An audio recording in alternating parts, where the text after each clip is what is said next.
बिस्मिल्लाहिर्रहमानिर्रहीम। अस्सलाम वालेकुम नाज़रीन, program critical talk with Faiza Bukhari में खुशामदीद। काबीना में बहुत बड़ी तब्दीलियां हो चुकी हैं। हमाद अज़हर साहब जो हैं वो नए वफाकी वज़ीर ख़जाना बना दिए गए हैं। हफीज़ शेख साहब को घर वापस भेज दिया गया है। इसी के साथ साथ अगर देखा जाए तो मामले ख़ुसूसी बराए पेट्रोलियम नदीम बाबर साहब को भी अपने ओहदे से फारिग कर दिया गया है और उनकी जगह ये नया मनसब संभाला है ताबिश गौहर साहब ने, जो कि CEO रह चुके हुए हैं के इलेक्ट्रिक के। अब देखना यह है कि ये तब्दीली आइंदा आने वाले दिनों में किस तरह से साबित होगी। इसी के साथ साथ जी बात करेंगे पाकिस्तान पीपल्स पार्टी और PDM के हवाले से। मरियम नवाज साहिबा जो हैं वो काफ़ी गुस्से में नजर आ रही हैं। दूसरी जाने पर पीपल्स पार्टी का ये दावा है कि पंजाब में ईद के बाद इन हाउस बहुत बड़ी तब्दीलियां होने जा रही हैं। हसन मुर्तज़ा साहब का ये कहना है कि 25 से 30 MPs के साथ हम राब्ते में हैं। प्रोग्राम में बात करेंगे कोरोना के हवाले से। कोरोना का फैलाव जो है वो दिन ब दिन ज़्यादा होता चला जा रहा है। SOPs को फॉलो करना है और कोरोना को शिकस्त देनी है। हुकूमत पाकिस्तान का साथ देना है। 1 अप्रैल से अगर देखा जाए तो नई पाबंदियां, नए लॉकडाउन जो हैं वो लगाए जा रहे हैं। अब देखना यह है कि आइंदा आने वाले दिनों में आपने और हमने मिलकर कोरोना को किस तरह से शिकस्त देनी है और किस तरह से SOPs को फॉलो करना है। इन तमाम चीज़ों पर बात करने के लिए आज हमारे साथ जो मौजूद हैं पैनल में, स्टूडियो से मुझे ज्वाइन कर रहे हैं सीनियर एनालिस्ट है मियां हबीबुल्ला साहब। टेलीफोन लाइन पर हमारे साथ मौजूद होंगे सरदार आसिफ अहमद अली, साबिक वजीर खारजा पाकिस्तान, अहमद रज़ा कसूरी साहब, माहिर कानूनदान और सीनियर तजियाकार हमारे साथ टेलीफोन लाइन पर मौजूद होंगे। जी नाज़रीन, अगर बात की जाती है काबीना में तब्दीलियों के हवाले से तो सबसे पहले मैं बात करना चाहूँगी सरदार आसिफ अहमद अली साहब हमारे साथ लाइन पर मौजूद है, साबिक वजीर खारजा पाकिस्तान। अस्सलाम वालेकुम सर। वालेकुम। सरदार साहब, क्या होने जा रहा है? पाकिस्तान की मौजूदा हुकूमत क्या फैसले कर रही है? इमरान खान साहब आए दिन काबीना के अंदर तब्दीलियां कर रहे हैं। हफीज शेख साहब को फारिग कर दिया गया है। हमाद अजहर साहब जो हैं वो नए ओहदे के साथ सबके सामने आए हैं। इस तब्दीली को आप किस तरह से देखते हैं? जी देखें, तब्दीली करना एक वज़ीर आज़म का हक होता है इस निज़ाम में जी। और वो हर वज़ीर पे उनकी कड़ी नज़र होती है और उसकी वो परफॉर्मेंस देखते हैं जी। और उसकी परफॉर्मेंस के मुताबिक और ज़रूरत के मुताबिक वो चेंजेस लाते हैं जी। तो अब ये चेंजेस जो आए मैं तो इसकी पूरी तारीफ करता हूँ, कि ये अच्छी मुबारकबाद तब्दीली देता आई है। हूँ। इस हफीज शेख साहब से हमारी जान छूटी है क्योंकि ये न जाने कहाँ से आए हैं, कौन है, पाकिस्तान नाम का कुछ ताल्लुक है जी। या बरतानिया उधर दुबई में रहते हैं या वाशिंगटन में, हम नहीं जानते। जी। इनकी कोई कमिटमेंट नहीं है पाकिस्तान के साथ, जी। इसलिए इन्होंने तो बेदर्दी के साथ महंगाई चढ़ाई है, बेपना टैक्सेस का बोझ डाला है और बिल आखिर जब सेनेट के इलेक्शन में ये बुरी तरह हार गए, जी। जी। बल्कि अच्छा हो गया हार गए क्योंकि इनकी जान छूट गई। जी। तो अब ये जाएंगे वापस जहाँ से आए और जो जिससे जो हमूद अजहर साहब बने हैं वो एक नौजवान पढ़े लिखे इंसान हैं। जी। उनको बिजनेस का भी तजर्बा है, फिर वो उन्होंने CBR जो टैक्स मिनिस्ट्री है वो भी चलाई है, इकोनॉमिक अफेयर्स डिवीजन बड़ी मुश्किल एक मिनिस्ट्री है, मैं भी रहा हूँ उसका वज़ीर एक पास, सही। वो भी उन्होंने चलाई है। तो उनका एक अच्छा तजर्बा पिछले 2.5-3 आप साल ये में उनको कहना चाह रहे हैं कि ये जो वजारत तो उनको मैं दी समझता गई हूँ है ये वो बड़ी इसको खुशहाल बखूबी तरीके से निभा सकेंगे, कि जो मनसब उनको सौंपा गया है वो उसको अच्छे तरीके से उसके फराइज को अंजाम मेरा देंगे। ख्याल है कि वो इंशाल्लाह कामयाब होंगे। ठीक, इसी पॉइंट पे मैं आपके पास वापस आऊंगी। मियां हबीबुल्ला साहब, साबिक वजीर खारजा हमारे साथ लाइन पर मौजूद है। सरदार साहब का ये कहना है कि हमाद अजहर साहब जो हैं वो एक नौजवान क़यादत के तौर पे सामने आए हैं। 2 अप्रैल 2019 में ये कलमदान जो है असद उमर साहब से लेकर हफीज शेख साहब को दिया गया था और फिर हाई कोर्ट के फैसले के ऊपर कि वज़ीर आज़म के मशीरान और मावन खुसूसी जो हैं वो किसी भी काबीना की या किसी भी कमेटी की सरबराही नहीं कर सकते हैं और उसको पेश नज़र रखते हुए हमाद अजहर साहब को जो है वो नया वफाकी वज़ीर ख़जाना बनाया गया है। सर, आप क्या समझते हैं कि हमाद अजहर साहब जो हैं वो इस टास्क को किस तरह से निभाएंगे और इमरान खान साहब की ये तब्दीली आपकी नज़र में कितनी मुस्बत है और कितने मनफी असरात रखती है? बिस्मिल्लाहिर्रहमानिर्रहीम। बहुत शुक्रिया फ़ायज़ा। एक तो हमाद अज़हर साहब से तो मेरा ख़ुसूसी तल्लुक़ है, मेरे तो वो भतीजे हैं और मैं मुबारकबाद पेश करता हूँ उनको भी और उनके वालिद जी। मियां अज़हर साहब को भी। तो ये एक खुशाइंद बात है। जिस तरह के सरदार आसिफ अहमद अली साहब ने कहा, कम अज़ कम हमाद अज़हर जो है वो इस ज़मीन के रहने वाले हैं, उनका वो ज़मीनी हक़ाइक़ को बड़ी अच्छी तरह जानते हैं और वो उन्हें फ़ेस भी करना पड़ता है। एक तो जी। पार्लियामेंट में भी वो फेस करते हैं और दूसरा जो वो लाहौर के रहने वाले हैं, आवाम को भी वो फेस करते हैं। तो उनको पता है महंगाई कितनी कर्बनाक है और उसके असरात क्या होते हैं और उसको वो हैंडल करने की कोशिश करेंगे। जी। तो लेकिन असल में जो बात है ना, ये हमें ये भी मानना चाहिए कि पाकिस्तान की तमाम सियासी जमातें जो है ना, वो इस हवाले से बांझ हैं कि जी। उनके पास प्रोफेशनल जो टेक्नोक्रेट किस्म के लोग होते हैं वो नहीं है। ख़ास करके जो है ना, वज़ीर ख़जाना पाकिस्तान की कमज़ोरी रहा है। आप पिछले जितनी भी हुकूमतें रही हैं उनके पास कोई परफेक्ट वज़ीर ख़जाना नहीं होता था। जी। इसी तरह डंग टपाऊ का मामला से जो है ना वो वक्त गुजारा जाता रहा है। जी। लेकिन खुशाइंद है हमाद अज़हर साहब को फुल फ्लज वज़ीर बनाना, चूँकि उन्हें पहले पोर्शंस में जो है वजारतें दी जाती रही हैं, लेकिन वजारत ख़जाना का मुकम्मल कलमदान उनको पहली दफ़ा मिला है। तो वो मेरा ख्याल है कि आइंदा आने वाले वक्त में जो है ना, फ्यूचर में वो एक परफेक्ट वज़ीर ख़जाना साबित होंगे। ये उनका इब्तदाई दौर है, लेकिन उन्होंने साबित किया चूँकि नौजवान हैं, पढ़े लिखे हैं और अदराक रखते हैं मामलात का, सियासत की घुटी उनमें शामिल है और वो सारे मामलात को लेकिन वो मियां साहब जानते हैं, सबसे बड़ा कारोबार को भी चैलेंज वो जो रहा जानते है, हैं। सबसे बड़ा जी। चैलेंज भी तो रहा है ना सर। देखिए, वफाकी वजीर खजाना एक बहुत बड़ी जिम्मेदारी भी है और इस करंट सिनेरियो को देखा जाए, फिर दोबारा से कोरोना है, एसओपीज जो है इनको लगाया जा रहा है, स्मार्ट लॉकडाउन भी किए जा रहे हैं। हफीज़ शेख साहब की सबसे बड़ी जो हम कह सकते हैं नलायकी जो सबके सामने आई है वो यही थी कि वो चीज़ों को उस तरह से एडजस्ट नहीं कर सके, उस तरह से मूव नहीं करवा असल सके में जो ना उनकी वो जिम्मेदारी थी। मुताबिकत नहीं रखते थे पाकिस्तान के माहौल के साथ। हफीज़ शेख साहब जो है ना, देखें, किसी कंपनी को चलाना या किसी का नुमाइंदा होना कुछ और बात होती है, हिसाब किताब रखना कुछ और बात होती है, लेकिन जो एक ग्राउंड रियलिटी होती है वो कुछ और जी। होती है। जी। मैं एक बात और करना चाह जी। रहा जी था। जी, जी बोलिए। सरदार साहब। जी। मैं ये बात करना चाह रहा था कि ये ना जाने ये रवायत पाकिस्तान में कहाँ से आई जी। कि आपके पास नेशनल असेंबली मौजूद है और नेशनल असेंबली का काम है बजट बनाना, टेस्ट लगाना, बिल्कुल। इकट्ठे करना और एलोकेट करना। आगे कौमी असेंबली का काम है, सेनेट का नहीं है। जी। अब ये इतने बड़े अहम आईनी फरीजे के ऊपर आप जो गैर मुंतखब लोग हैं उनको उठा लें, जी। तो ये तो असूली तौर पे गलत फैसला है। और इमरान खान साहब ने उस वक्त उनको करना पड़ा, क्योंकि ना जाने क्या प्रेशर था, मुझे नहीं पता। जी। मगर ये असूली तौर पे ये मेन जो बड़ी वजारतें हैं, फॉरेन मिनिस्ट्री है, फाइनेंस मिनिस्ट्री है, डिफेंस मिनिस्ट्री है, इंटीरियर है, ये चार वजारतें, इनके वजीर, उनका स्टेटस डिप्टी प्राइम मिनिस्टर के बराबर होता है। जी। ये हमेशा नेशनल असेंबली के होने चाहिए। ठीक। बाकी अब जो मर्जी जहाँ से मर्जी ले आए एडवाइजर वगैरह, और इन चार ओहदों पे तो लाजमी है कि अगर आपने जमहूरियत चलानी है तो आप वो उसके कौमी मुतल्लिका असेंबली बंदे और उससे रिलेटेड बंदों को लेकर आए। बने थे। जी। तो उस वक्त मैंने एक इंटरव्यू दिया था, मैंने कहा जी हमने गलती की है, क्योंकि ये बाहर से आदमी आया है, इसको परवाह नहीं है कि पाकिस्तान के लोग महंगाई कितनी बर्दाश्त कर सकते हैं, जी। क्योंकि इलेक्टेड आदमी नहीं है। सिर्फ इलेक्टेड आदमी ही जो होता है उसको पब्लिक का प्रेशर महसूस होता है। जी। बाकी अनइलेक्टेड लोग या सेनेट से आ गए या बाहर से कहीं से आ गए, वो कभी महसूस नहीं कर सकते पाकिस्तान के अवाम की क्या हालात हैं जी। और वो कितना बोझ बर्दाश्त कर सकते हैं। सही। अच्छा सरदार साहब, एक और तब्दीली भी हुई है। ताबिश गौहर साहब जो हैं उन्हें वज़ीर आज़म का मामले खसूसी बराए पेट्रोलियम मुकर्रर किया गया है और जो कलमदान था वो पहले नदीम बाबर साहब अपने पास रखते थे। आप किस तरह से देखते हैं? 7 साल एक्सपीरियंस रखते हैं ताबिश गौहर साहब, जो कि CEO रहे हैं और डायरेक्टर और चेयरमैन भी रहे हैं के इलेक्ट्रिक के। तो आप क्या समझते हैं कि ये वाला मनसब जो है जिन साहब को दिया गया है, ताबिश गौहर साहब इसके लिए सूटेबल रहेंगे? लेकिन ये तो भी मैं उनको जानते नहीं हूँ, जी। मगर जो माजी में उन्होंने जिनको मुंतखब किया था, जी। तो आपको याद होगा जब इमरान खान साहब ने पेट्रोलियम प्रोडक्ट्स की कीमतें कम की, जी।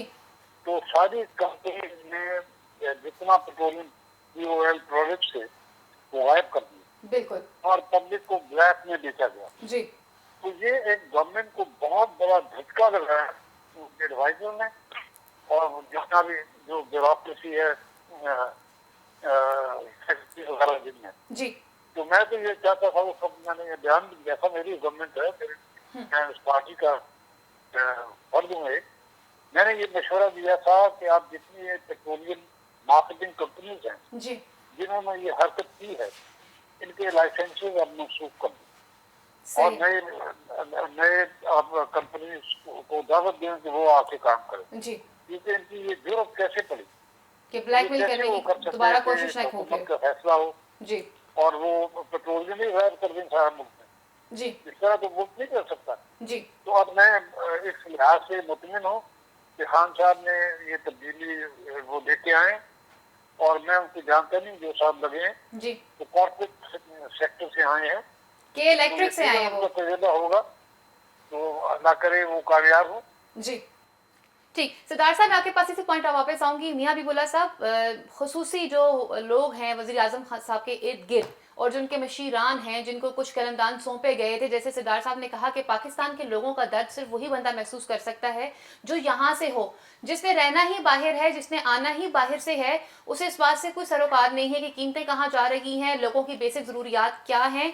इस वक्त इमरान खान साहब को इन हाउस और किन किन लोगों के कलमदान तब्दील करने चाहिए? अच्छा, एक तो मेरा ख्याल है, मुझे इन्फॉर्मेशन है कि कुछ और वज़ीरों के कलमदान भी जो है वो चेंज किए जैसे जा रहे हैं। जैसे वजारत इत्तलात तब्दील की जा रही है, शिबली फराज साहब जाने वाले हैं। शिबली फराज साहब की जगह पे शायद मनाया जा रहा है सबक वज़ीर जो थे फवाद चौधरी साहब को कि वो दोबारा कलमदान ले लें, लेकिन वो कोई और वजारत मांग रहे हैं। बहरहाल इसके अलावा भी 3-4 और भी वज़ीर हैं, तो फ़र्क हबीब हैं फैसलाबाद से, उनको भी शायद वज़ीर बनाया जा रहा है। इसके अलावा कुछ वज़ीरों के जो है कलमदान तब्दील भी किए जा रहे हैं और कुछ को शायद फ़ारग भी कर दिया जाए। बहरहाल वो असर नो अपनी टीम तश्कील दे रहे हैं, चूँकि एक बहुत बड़ा धचका लगा है सेनेट के इलेक्शन में और वफादारियों के इधर उधर होने में, और ख़ास करके कुछ लोग जो हैं वो बिल्कुल इंटरेस्ट नहीं ले रहे, और जो जिस तरह की परफॉर्मेंस चाह रहे थे वज़ीर आज़म साहब, उनकी तवक्कुआत पर पूरा नहीं उतर रहे, तो वो उनकी वजारतें जो हैं चेंज की जा रही हैं। तो हक बनता है वज़ीर आज़म को कि चूँकि जवाबदेह वो हैं, वो जिसको जिस तरह से चाहें जो मुनासिब लेकिन समझे। मियां साहब, वजारतों का रोज बरोज तब्दील होना आप क्या समझते हैं? लोगों को डिलीवर कर कौन करेगा? लोगों की बेसिक प्रॉब्लम्स वहीं पर फिर एज इट इज हैं। ये आप बिल्कुल दुरुस्त कहती हैं कि असूली तौर पर तो वज़ीर आज़म साहब को चाहिए, और माजी में कभी भी ऐसे नहीं हुआ, इतनी जल्दी जल्दी वजारतें चेंज नहीं हुई। लेकिन चूंकि वज़ीर आज़म एक नया एक्सपेरिमेंट करने जा रहे हैं और वो चाहते हैं कि मामला जो है वो जल्द अज जल्द हल हो, लेकिन चूंकि ये इतना गंभीर मसले हैं कि इनको एक दिन में हल करना बहुत मुश्किल है, और वो बार बार अपने खिलाड़ी जो है चेंज करके परफॉर्मेंस चेक कर रहे हैं कि कौन कर। लेकिन अब मेरा ख्याल है कि वक्त जो है वो वज़ीर आज़म साहब के पास बहुत कम रह गया है, चूंकि 1.5 साल का अरसा उनके लिए रह गया परफॉर्मेंस का। आखिरी साल जो होता है वो तो तकरीबन इलेक्शन का की तैयारियों का साल होता है, फिर निगरान हुकूमत आ जाती है। नहीं वो तो खैर 3 माह के लिए होती है, लेकिन 2.5 साल उनके पास पड़े हैं, लेकिन असूली तौर पर मेरा ख्याल 1.5 साल ही होता है, और इस 1.5 साल में उनको जो है ना वो परफॉर्मेंस दिखानी पड़ेगी। उनको ये आखिरी मौका है उनके पास, वो जो जो जहां जहां जिस जिस बैट्समैन की ड्यूटी लगाना चाहते हैं लगा लें, फिर उनको चेंज ना करें, ये आखिरी तब्दीली कर दें और उसके बाद फिर उनसे परफॉर्मेंस लें। अगर फिर अगर हर 6 माह के या 2 माह या 4 माह के बाद अगर वजारतें चेंज करनी है तो फिर वो कुछ भी हासिल नहीं कर पाएंगे। तो लिहाजा एक तो जो था काफ़ी कुछ उन्होंने सीखा है, ये जो पीछे उनको सियासी धचका लगा ना, इसमें एक तो लोगों ने अरकान असम्बली ने खास करके वाजे किया कि हम किसी वायसराय को पसंद नहीं करेंगे, और जो IMF के नुमाइंदे थे ये समझा जाता था हफीज शेख साहब, तो अब उन्हें जो ही वजारत ख़त्म हुई है उनको पोर्टफोलियो ख़त्म हुआ है, साथ ही उन्हें कोरोना भी हो गया, लेकिन उनको रिजेक्ट करने में अरकान असम्बली का बहुत बड़ा हाथ था। वो अपनी पार्टी के लोगों का हाथ था, वोट उन्होंने कास्ट नहीं किया। वो कहते थे कि ये साहब जो हैं ये एक तो लोगों से मिलते नहीं है, और दूसरा वो जो है वो IMF के वायसराय हैं पाकिस्तान में, तो वो उन्होंने सियासतदानों ने एक वायसराय को जो है वो रिजेक्ट किया था। तो उसके बाद इमरान खान साहब को भी समझ आ गई है कि मुंतखब नुमाइंदों को ही के जरिए ही मुझे काम सरदार साहब की बात को इंडोर्स करना चाहूंगी। बात वहीं आ जाती है कि वही लोग मनसब के लिए बेहतर साबित होते हैं कि जो पाकिस्तान से रिलेट होते हैं। जिस बंदे ने पाकिस्तान में रहना ही नहीं है उसे पाकिस्तान के लोगों के बारे में क्या मालूम होगा। सरदार साहब, एक तरफ पे तो इन हाउस तब्दीलियां हो रही हैं, दूसरी तरफ पे PDM के हवाले से क्या कहेंगे? मरियम नवाज साहिबा बड़े गरम गरम बयान दे रही हैं और लफ्ज इस्तेमाल कर रही हैं कि गिलानी साहब ने अपने बाप के बाप से वोट हासिल किया है, ये किस तरह के अल्फाज इस्तेमाल किए जा रहे हैं? मरियम बीबी क्या कहना चाह रही है और पीपल्स पार्टी ने बाकायदा तौर पर क्या चकमा दे दिया?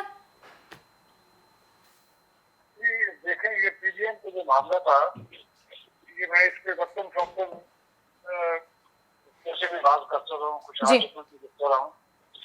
ये एक बड़ी जो अलायंस बना था, ये गैर फितरती था, जी। नेचुरल था। जी। यानी आग और पानी को इकट्ठा करने की कोशिश की गई थी। जी। हमें ये नहीं भूलना चाहिए कि नून लीग जो है वो जर्नैलों की, उस वक्त के जर्नैलों की पैदावार है, जी। और वो इसलिए उसको बनाया गया ज़ियाउल हक के दौर में, ताकि वो पीपल्स पार्टी का उसका मुकाबला कर सके जी। और उसको शिकस्त दे सके पंजाब में। जी। ये उसका मकसद था। जी। और पीपल्स पार्टी की सियासत हमेशा ये रही है कि जब तक हम नून लीग के साथ कन्फ्रंटेशन नहीं करेंगे, जी। टकराव नहीं करेंगे, तो हमारी सियासत जो की है वो जिंदा नहीं रहेगी। जी। अब इस सारा सिलसिला चलता रहा, तो जरदारी साहब जब सदन थे तो उन्होंने उसको रिवर्स कर दिया। अब जब उन्होंने रिवर्स किया, पंजाब में कंसंट्रेशन और अपोजिशन खत्म कर दी नून लीग की, जी। तो पीपल्स पार्टी भी पंजाब में खत्म हो गई। सही। अब उनको इस बात का एहसास आया है कि अगर हमने जिंदा रहना है जी। जी। पार्टी में, तो उन्हें ना ही सिर्फ इमरान खान साहब की पार्टी की मुखालफत करनी पड़ेगी जी। एक अपोजिशन के हैसियत से, बल्कि नून लीग के साथ कंसंट्रेशन जब तक वो नहीं करेंगे जी। पंजाब में, तो उनकी सियासत खत्म हो जाएगी पंजाब में, तो फिर सिंध की जमात एक रह जाएगी। तो इसलिए मैं कहता हूँ कि ये गैर फितरती अलायंस था पीडीएम, और एक छोटी सी बात से वो अब टूटता नजर आ रहा है। और उसमें सबसे बड़ी कंट्रीब्यूशन जो है वो मोहतरमा मरियम सफदर की है, क्योंकि उन्होंने जिस अंदाज से उनका जो रद्द-ए-अमल है, रिएक्शन आई है, उसमें बचपना है, इम्मेच्योरिटी है, तो उसमें ठहराव नहीं है और ज़र्फ नहीं है। जी। अगर एक अलायंस में ऐसी कोई छोटी सी बात हो गई है, ये कौन सा कोई ताज मिल रहा था या तख्त लाहौर मिल रहा था यूसुफ गिलानी साहब को, एक छोटी सी बात थी। अपोजिशन के लीडर की बहुत बड़ी जिम्मेदारी होती है। जी बिल्कुल। उन्हें बड़ी मेहनत करनी पड़ी सेनेट में। जी। और बिल आकर वो स्पीकर भी रह चुके हैं, प्राइम मिनिस्टर भी रह चुके हैं, तो वो एक अच्छी चॉइस थी। और इन्होंने बेसब्री से काम लिया और एकदम सारी नून लीग टूट पड़ी पीपल्स पार्टी। जी। तो इससे इनकी ये साबित होता है कि इनमें कोई जरा सी भी बर्दाश्त नहीं है, जरा सा भी ज़रफ नहीं है, सही। जरा सी भी दूरअंदेशी नहीं है। इनकी सियासत खोखली है, सियासत जाती है, जाती मफाद के लिए है। जी। और इसलिए पीडीएम को इतना बड़ा झटका लगा है। जी। और ये सारा इसकी जिम्मेदारी सारी मरियम सफदर के ऊपर आती है। सही। मियां साहब, मैं कहूँ कि मरियम सफदर ने पीडीएम को इस वक्त तबाही के किनारे पे पहुंचा है। ठीक। मियां साहब, सरदार साहब ने तो बड़े अच्छे तरीके से खुलासा बयान कर दिया कि मरियम साहिबा की शख्सियत किस तरह की है और मरियम साहिबा की वजह से एक अपने वालिद की पार्टी को कितना नुकसान पहुंचा और दूसरा पीडीएम की तहरीक को वो किस तरफ लेके गई।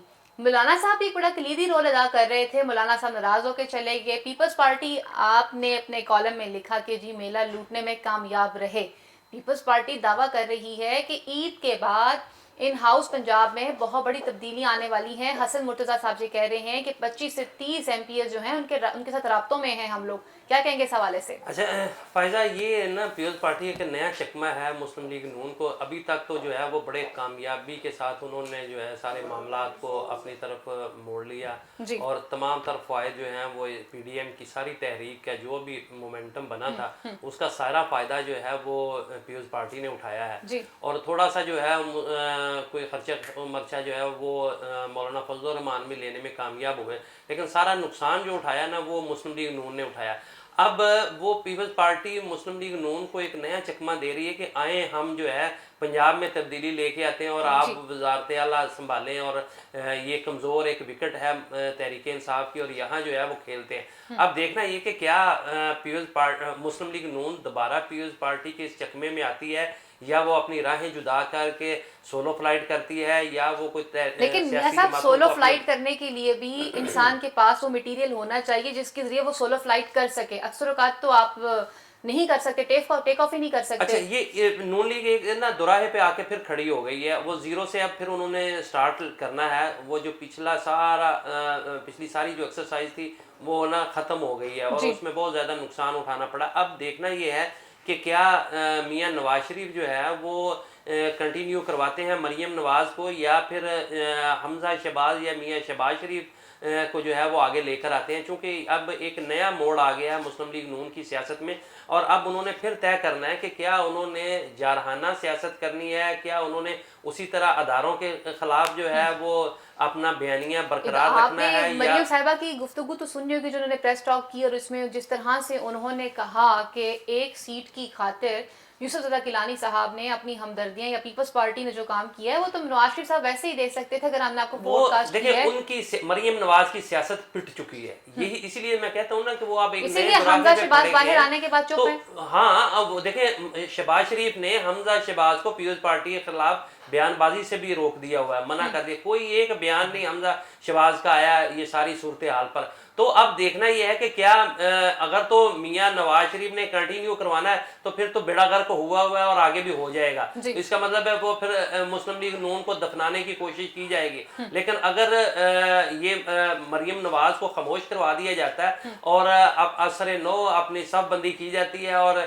मामला जो है वो हमजा शहबाज या शहबाज शरीफ के हवाले किए जाते हैं तो फिर नए बयानिए के साथ जो है वो मैदान में उतरेंगे और फिर देखना पड़ेगा कि वो किस हद तक कामयाब होते हैं। क्योंकि पहले मियां शहबाज शरीफ इस हद तक ज़रूर कामयाब हुए थे कि उन्होंने बहुत ऐसा तरीके से अपने भाई को बैरून मुल्क पहुंचाने में वो कामयाब हो गए थे, वरना अगर मरियम नवाज का बयानिया होता जिस तरह का आजकल तो वो है तो वो कभी भी बाहर अडियाला जेल में होते या किसी हॉस्पिटल में यहाँ पड़े होते।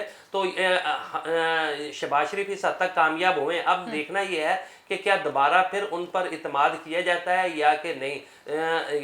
ये अब फैसला जो है वो मुस्लिम लीग नून ने करना है। और इसी अच्छा मियां साहब, अगर हम बात करते हैं शरीफ फैमिली के हवाले से तो शरीफ फैमिली में जो कलीदी रोल है वो हमजा शहबाज शरीफ साहब का भी है। आप क्या समझते हैं कि हमजा शहबाज साहब जो हैं उनकी खामोशी क्या इस बात की पेश खेमा है कि मरियम साहिबा को इस वक्त तक टाइम दिया गया है कि आप ग्राउंड में जितना कुछ परफॉर्म कर सकते हैं करें, लेकिन आइंदा आने वाले दिनों में टेक्निकली आप पार्टी में कोई इस तरह की परफॉर्मेंस नहीं रखती या सिस्टम में आप टेक्निकली कोई जगह नहीं बना सकेंगी? असल में अगर तो हमजा शहबाज का माजी देखा जाए ना तो उन्होंने बहुत अच्छे तरीके से जो है वो मामलात को चलाया था। जब ये सारे लोग बैरून मुल्क चले गए थे तो गारंटी के तौर पर हमजा शहबाज पाकिस्तान में रहे थे और उन्होंने उसको फॉलो किया था, जो उनके यहाँ पर टर्म्स एंड कंडीशन तय हुई थी बिल्कुल उसके मुताबिक उन्होंने परफॉर्म किया था और उन्होंने अपनी जमात को संभाल के रखा। और उसी की वजह थी कि जब वो वापस आए तो उन्होंने उसी वहीं से दोबारा काम शुरू किया जहाँ वो छोड़ कर गए थे और फिर वो वज़ीर आज़म और वज़ीर आला बन गए। मरियम नवाज ने बहुत ज़्यादा नुकसान पहुँचा दिया है अपनी जमात की सियासत को और अब फैसला जो है वो मेरा ख्याल है कि नवाज शरीफ ने करना है। वो ज़्यादा चीज़ें बेहतर तरीके से जानते होंगे कि उन्होंने क्योंकि असल में उनके दिमाग में एक अग्रेशन भरा हुआ है मियां नवाज शरीफ के। वो चाहते हैं कि अगर मैं नहीं आता तो सारा कुछ तबाह हो जाए, मुझे इससे कोई सरोकार नहीं है। अब फैसला मतलब अपने भाई की भी परवाह नहीं है, कोई परवाह नहीं। अब फैसला जो है वो नवाज शरीफ के हाथ में है कि वो क्या जमात को मजीद तबाह करना चाहते हैं। लेकिन मुझे जो एक सिग्नल नजर आ रहा है कि मरियम नवाज को जो अचानक बुखार हो गया और वो खामोश हो गई हैं, इसके पीछे भी कोई हिकमत है और शायद मुस्लिम लीग नून जो है वो दोबारा सोच विचार कर रही है कि किस तरीके से आगे बढ़ा जाए। इसके पीछे क्या हिकमत है ये जानते हैं। हमारे साथ मौजूद है टेलीफोन लाइन पर माहिर कानूनदान पाकिस्तान के बहुत बड़ा नाम अहमद रज़ा कसूरी साहब। अस्सलाम वालेकुम सर। वालेकुम सलाम सर, वक्त देने के लिए शुक्रिया। अगर हम बात करते हैं पीडीएम की तहरीक के हवाले से मरियम साहिबा के बयानात को किस तरह से देखते हैं? पीपल्स पार्टी ने जो सब पीडीएम के साथ किया है, आप समझते हैं कि जरदारी साहब जो है वो कामयाब रहे पीडीएम का फायदा उठाने में?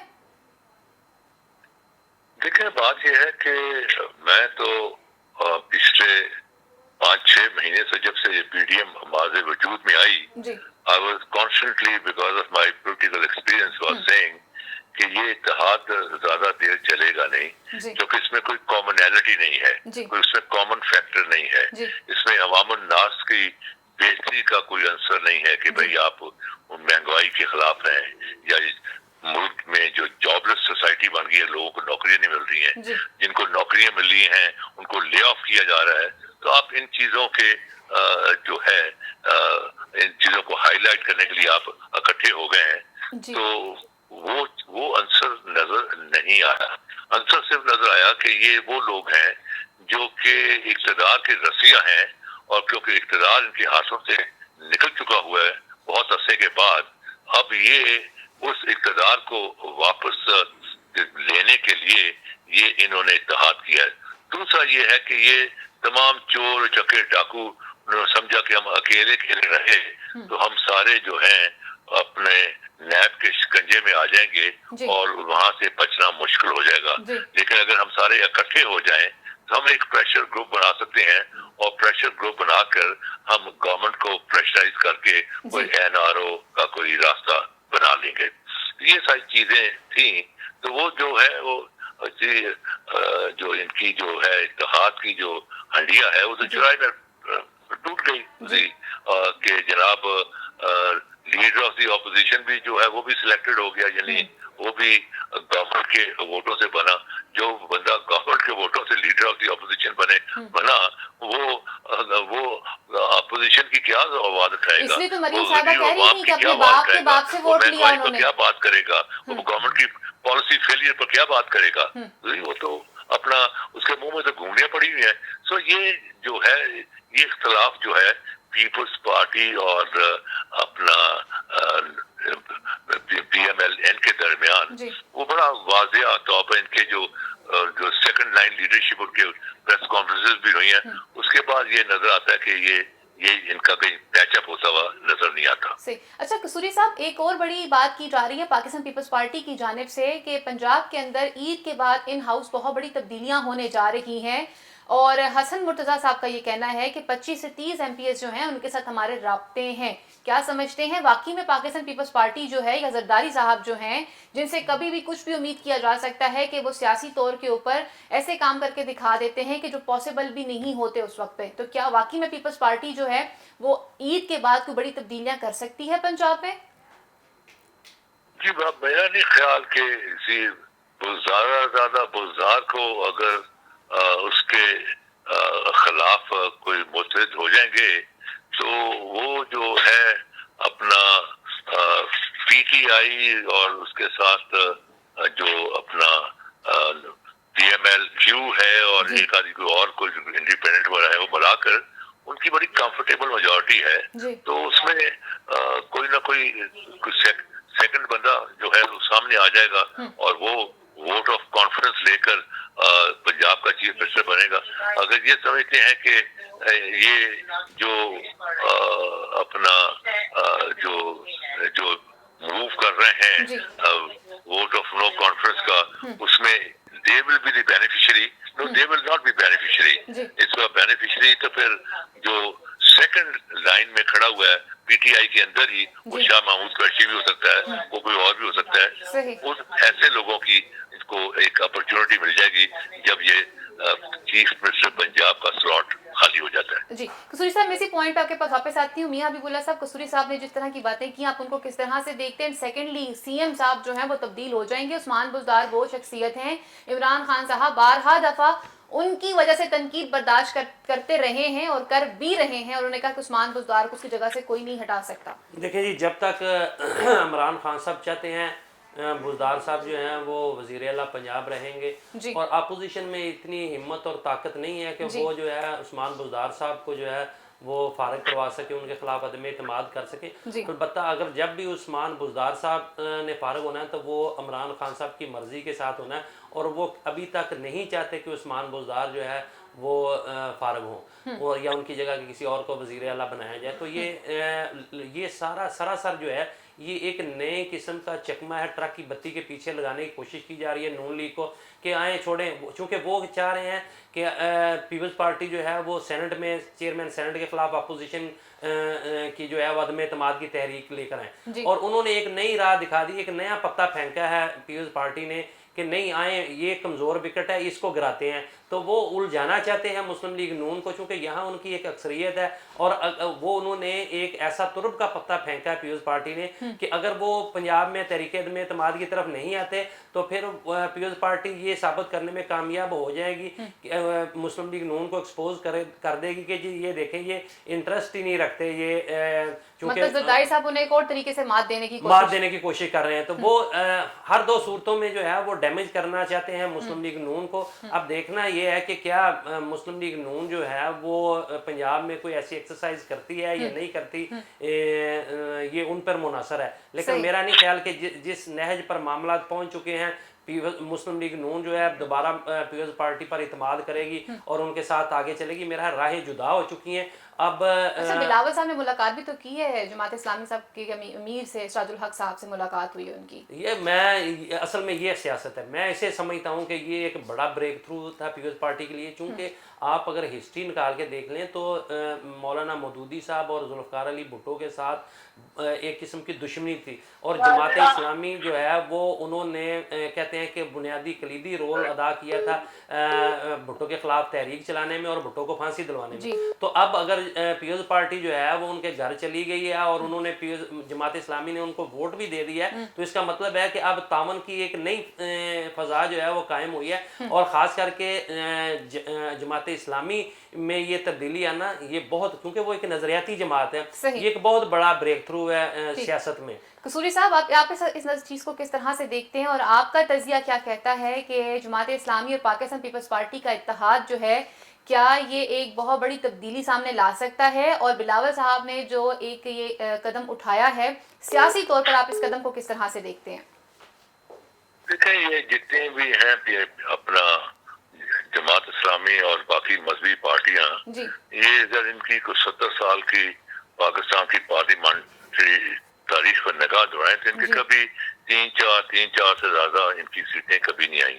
मैक्सिमम इनकी सीटें जो आई वो आई 2002 के इलेक्शन में, और वो भी जो था वो एक प्लान था अपना अमेरिकन को डर खौफ डालने के लिए कि भाई अगर जो मुशर्रफ एंड कंपनी ने डर खौफ डाला कि अगर हम नहीं होंगे तो ये देख लो ये मौलवी होंगे, और जो मौलवी आएंगे तो ये न्यूक्लियर जो इनके हाथ में आ गया तो फिर आप खुद ही अंदाजा लगा दिए कि इसका इस्तेमाल किस तरह से किया जाएगा, क्या प्रॉब्लम होगी।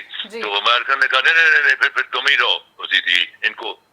तो वो जो था वो that was a ploy, A political ploy के अमेरिकन को खौफजदा करने के लिए कि भाई ये जो मुल्ला हजरात हैं ये खासे ऑर्गेनाइज हो गए पाकिस्तान में पॉलिटिकली, और वो नेक्स्ट चेंज में आ सकते हैं। तो ये इसलिए आए, वरना नॉर्मल हालात में कभी भी उसी इनकी दो तीन जमात इस्लामी की आ गई, 1-2 अपना आ गई, नूरानी मियाँ की आ गई, 1970 में मैं बता रहा हूँ, उसी 2 या 3 नूरानी मियाँ की थी, 3 थी पीपल्स पार्टी की, 4 या 5 थी अपना मौलाना फजल रहमान की, बस दैट्स इट। तो इस फ्रेजाइल किस्म की पॉलिटिकल सपोर्ट से आप तब्दीली कैसे ला सकते हैं?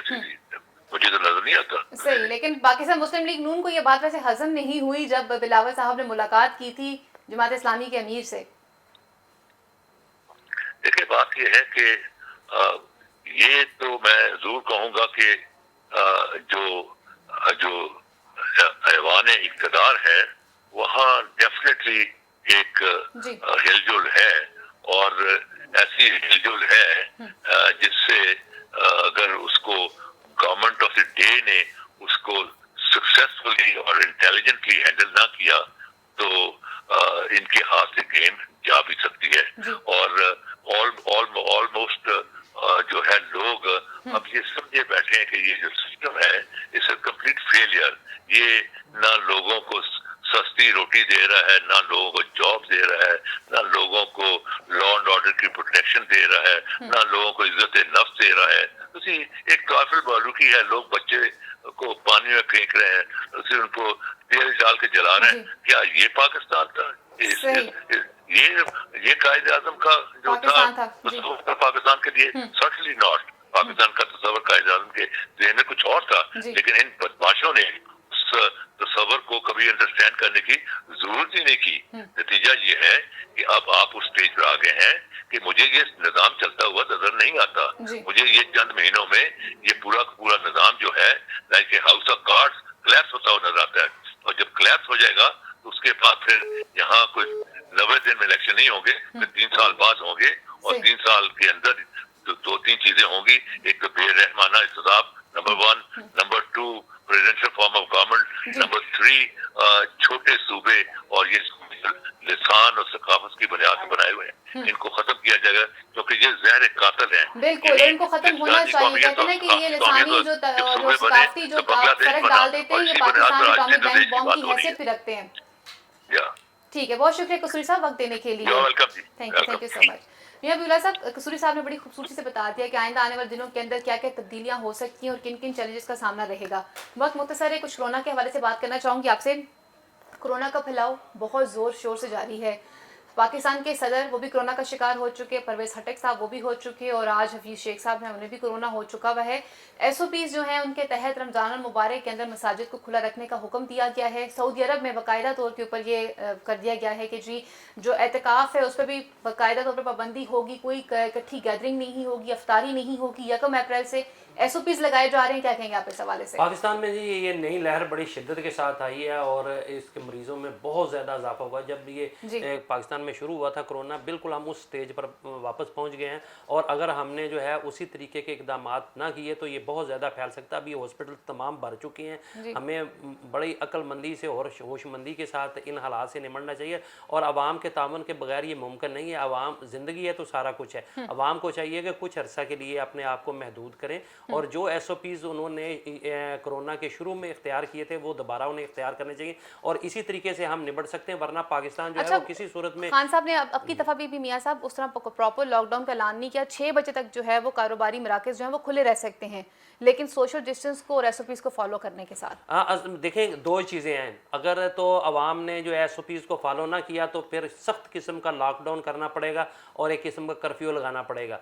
और अगर आवाम ये चाहते हैं कि वो आज़ादी के साथ ज़िंदगी गुजार सकें और आज़ादी के साथ जो है अपने कारोबार भी कर सकें और मामलात ज़िंदगी जो हैं वो चलते रहें, तो फिर उन्हें SOPs जो है वो उनको अडॉप्ट करना पड़ेगा। और मेरी ये दरख्वास्त है आवाम से कि खदारा होश के नाखून लें और ये जो है एक छोटा सा एक्सरसाइज है। आप सैनिटाइज़र हाथों में इस्तेमाल करें, आप सोशल डिस्टेंस रखें और आप मास्क इस्तेमाल करें।